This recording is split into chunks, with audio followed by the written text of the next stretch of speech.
মাগুরার শ্রীপুর উপজেলার গোয়ালদহ সরকারি প্রাথমিক বিদ্যালয়ের জাতীয় পুরস্কারপ্রাপ্ত প্রধান শিক্ষক প্রভাস রঞ্জন দেবজ্যোতির বিরুদ্ধে ফেসবুক সহ বিভিন্ন মিডিয়ায় অপপ্রচার ও মিথ্যাভাবে হয়রানির প্রতিবাদে রবিবার দুপুরে শ্রীপুর প্রেস ক্লাবে এক সংবাদ সম্মেলন করেছেন তিনি।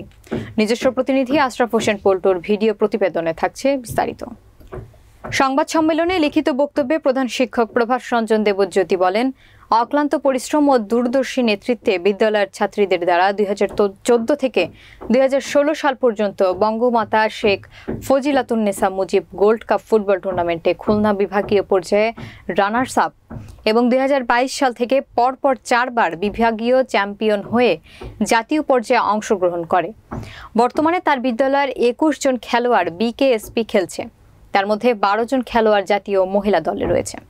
এছাড়াও তিনি কয়েকবার উপজেলা ও জেলা শ্রেষ্ঠ শিক্ষক নির্বাচিত হয়েছেন এবং রাষ্ট্রীয়ভাবে বিদেশ ভ্রমণ করেছেন। তার এই সফলতায় মুগ্ধ হয়ে চৌগাছি গ্রামের পরিমল মণ্ডল নামে এক ব্যক্তি তার মেজ কন্যাকে শিক্ষকের সাথে বিয়ে দেওয়ার প্রস্তাব দেন। কিন্তু কিছুদিন পর মেজ কন্যার অন্যত্র বিয়ে হয়ে গেলে 3 বছর পর পুনরায় ছোট মেয়ের সাথে বিয়ের প্রস্তাব দেন তিনি।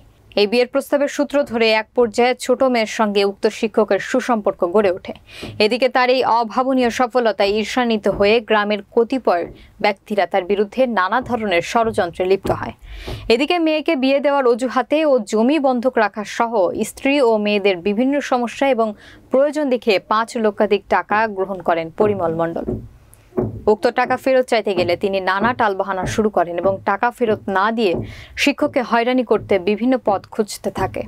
গত ফেব্রুয়ারি মাসে পরিমল মণ্ডল সুকৌশলে শিক্ষককে ডেকে এনে পরিমল ও তার ভাই অতুল মণ্ডল 3 কন্যাকে লেলিয়ে দিয়ে বাড়ির পাশে শারীরিকভাবে লাঞ্ছিত করেন।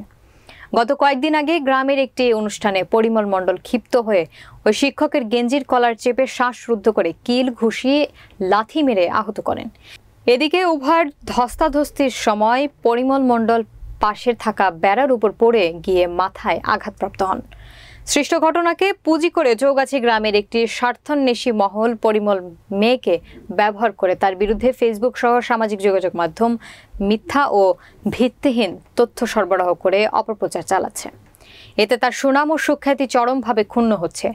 এ অবস্থায় ভুক্তভোগী শিক্ষক বিভিন্ন মিডিয়ার প্রকাশিত সংবাদের তীব্র নিন্দা ও প্রতিবাদ জানিয়ে সুষ্ঠু বিচার দাবি করে সংবাদ সম্মেলন করছেন। পরিমল মণ্ডল নামে একজন লোক আছে। 2014-15 সালে তার মেজ মেয়েকে আমার সঙ্গে বিবাহ দেওয়ার কথা বলে, আমি প্রত্যাখ্যান করি এবং 7-8 বছর পরে সে তার 3য় মেয়েকে আমার সাথে বিবাহ দেওয়ার জন্য বলে এবং বিভিন্নভাবে উৎসাহিত করে। আমি আমার বয়সের কারণে আমি বিবাহ করতে রাজি হই না এবং আমাকে বিভিন্নভাবে সে প্রলুব্ধ করে। এক পর্যায়ে আমি রাজি হই এবং রাজি হওয়ার পরে সে আমার কাছ থেকে বেশ কিছু টাকা নিয়েছে, যে জমি বন্ধক রাখবো এবং মেয়ে বিয়ে দেওয়ার কথা বলে। কিন্তু এক পর্যায়ে সে মেয়ে বিয়ে দিতে অস্বীকার করে এবং আমার সঙ্গে বিভিন্ন বাজে ব্যবহার করে।